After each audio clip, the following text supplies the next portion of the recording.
Bonjour à tous. Aujourd'hui, je vais vous parler du Jardin Zen, un film japonais qui est sorti le 29 janvier. Donc, de quoi ça parle? Ça parle donc de la vie de Yoriko, une vie réglée, hein, parce que du coup, elle a rejoint une secte, la secte de l'eau, hein, et son mari, donc qui avait quitté le foyer, va revenir après de nombreuses années d'absence et un petit peu chambouler ce quotidien. Alors, compliqué. Alors, c'est un film qui est vraiment très spécial, hein. J'ai rarement vu une proposition pareille. C'est ultra bizarre. On peut pas dire mieux. Alors, on va commencer par le rythme du film. C'est vrai que c'est lent. Moi, j'ai pas trouvé ça particulièrement contemplatif. Et en étant honnête, je me suis pas ennuyé. Ça m'a quand même vraiment pris. Et même si c'est lent, hein, moi je trouve qu'on décroche pas. C'est pas contemplatif. Donc le rythme du film ne m'a pas gêné.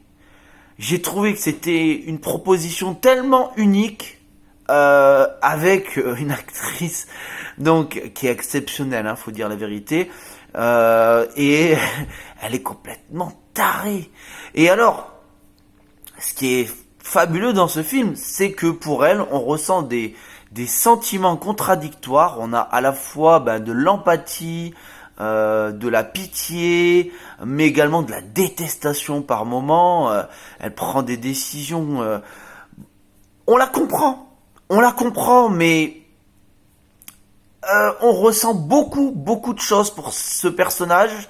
Des fois, vraiment, elle nous sort par les yeux. Des fois, on la comprend.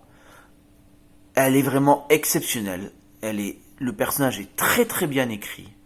Euh, le, le mari, pareil au début, on trouve qu'il est un peu naze et tout, et puis après, on a de l'empathie pour lui. L'acteur joue super bien. Les personnages secondaires après qui interviennent dans le film, pareil, sont très bons. Alors quelle est la tonalité du film? C'est assez drôle, drôle grinçant, voilà, drôle grinçant.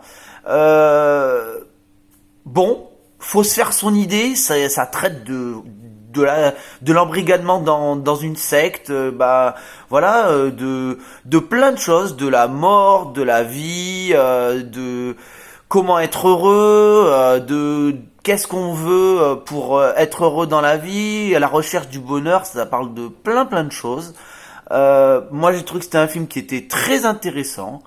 Euh, Après, c'est particulier, quoi. C'est pas mon coup de cœur de l'année, hein, mais c'est franchement un film ultra original qui mérite d'être vu, hein, je trouve vraiment. Je suis content qu'ils aient pu exporter ça en France. Puis je trouve quand même que c'est un film qui est assez joli, c'est très clair, hein.